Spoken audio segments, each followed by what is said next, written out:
Le dernier bus de la route 375. Cette histoire s'est déroulée dans la sombre nuit du 14 novembre 1995 à Pékin, en Chine.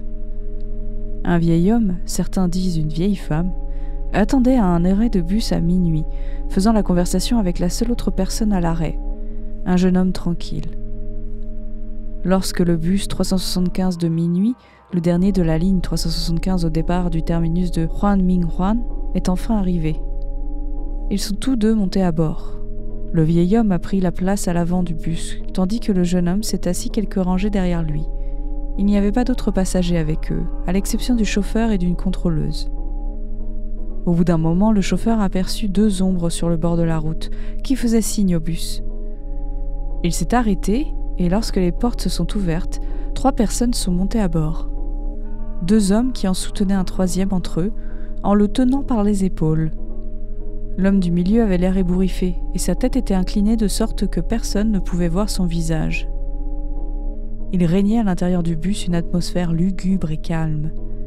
Peu après, le vieil homme s'est battu avec le jeune homme sous le prétexte stupide de lui voler son portefeuille. L'altercation a dégénéré et le chauffeur les a obligés à descendre du bus.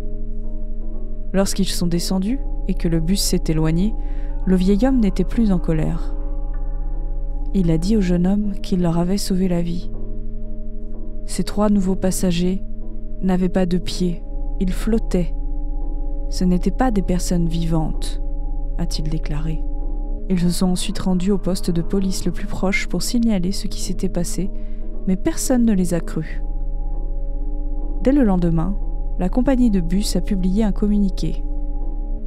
La nuit dernière, le dernier bus de la ligne 375 a disparu, ainsi que le chauffeur et la dame qui s'occupaient des billets.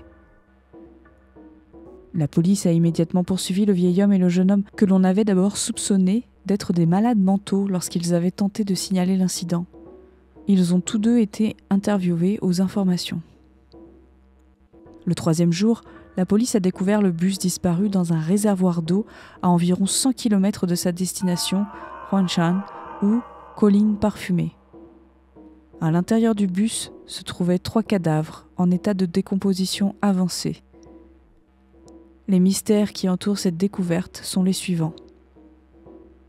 Le fait que le bus n'avait pas assez d'essence pour aller aussi loin après une journée de voyage.